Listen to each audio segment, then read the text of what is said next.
Graph the exponential function using transformations, label your final answer with 3 ordered pairs, and the equation of the horizontal asymptote. We'll start by identifying the initial graph that is to be transformed, which is y is equal to e to the x. As a reminder, e is an irrational number that's approximately equal to 2.718. It's a non-repeating, non-terminating decimal, and on the calculator we could hit second and e right here to get confirmation on that decimal quantity.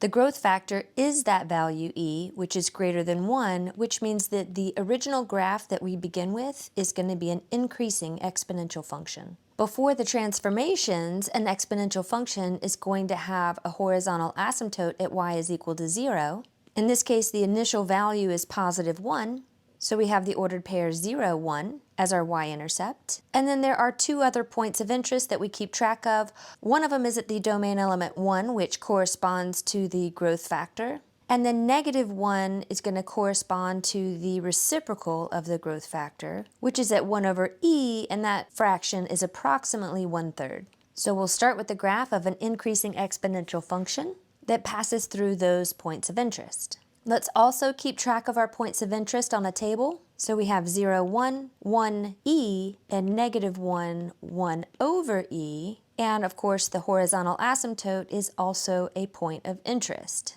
All multipliers go first. We actually have 2 multipliers in this case, one on the outside and one on the inside. A transformation is considered to be inside when it's in the same position as the x, or receiving the same action as the x. Outside multipliers are vertical reflections, or flips over the x-axis. Inside multipliers are horizontal reflections, or flips over the y-axis. In this particular case, since they're both multipliers, it doesn't matter which one is applied first. So we'll do the outside multiplier first. So starting with this exponential function, the outside multiplier is essentially going to take this entire graph and flip it over the x-axis. A flip over the x-axis does not affect the horizontal asymptote, but all the other ordered pairs are going to flip. The point 0, 1 is going to flip over the x-axis and land at 0, negative 1. The point 1e flips over the x-axis and lands at 1, negative e, which is close to negative 3. The ordered pair negative 1, 1 over e, flips over the x-axis and lands at negative 1, negative 1 over e. And now that we've flipped all of those points of interest, we can connect the dots with an exponential curve that approaches that horizontal asymptote but never gets there. Another way to keep track of our transformations is in a table. An outside multiplier is going to affect the y values of the ordered pairs in a logical way. So we're going to multiply the y values by negative 1. When we change the y values of an ordered pair, we don't change the x values. So no change to the x, multiply y by negative 1. No change to the x, multiply y by negative 1. No change to the x, multiply y by negative 1. The horizontal asymptote does count as a y value, but when we multiply it by negative 1, we still get y is equal to 0.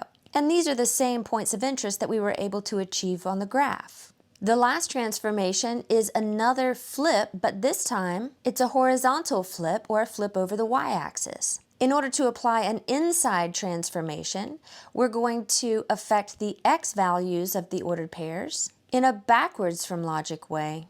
So if what we see is a negative multiplier on the x, what we're actually going to do to come up with our new points of interest is divide the x values by negative 1. Now in this particular case, multiplying an x value by negative 1 and dividing an x value by negative 1 yields the same quantity, but if our factor here were, say, negative 2, we would absolutely need to divide the x values by negative 2. So we'll say that we're dividing these x values by negative 1 just to use the practice that works no matter what that constant is.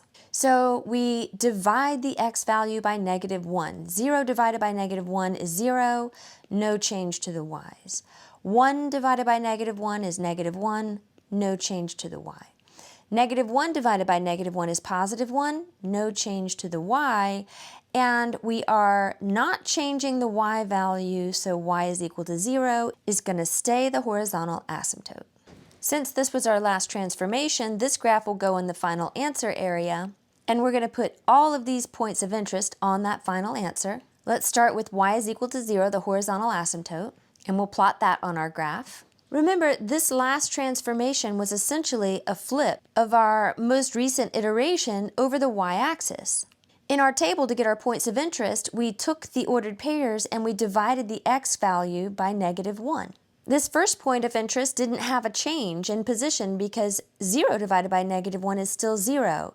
So this ordered pair didn't change. In flipping this one over the y-axis, we divided the x value by -1 to get -1, -e. To flip this ordered pair over the y-axis, we divided the x coordinate by -1 to get +1 and -1 over e. So we can connect these dots with a graph that'll be approaching that horizontal asymptote. And now it's time to check our answer on our calculator. So we'll go up to y equals, and we'll input our function, which is negative e. Now we can access e from two positions, right here above divide, or we could also access e raised to a power above the ln button. I'll say second e raised to a power because we are going to be raising our e to an exponent of -x. When we select graph, we see there's potential for our graph being correct. We want to verify our points of interest to make sure. So we hit second calculate and we select the value feature and we plug in the x coordinates of our points of interest. Starting with x is equal to 0, we see that the corresponding y value is -1.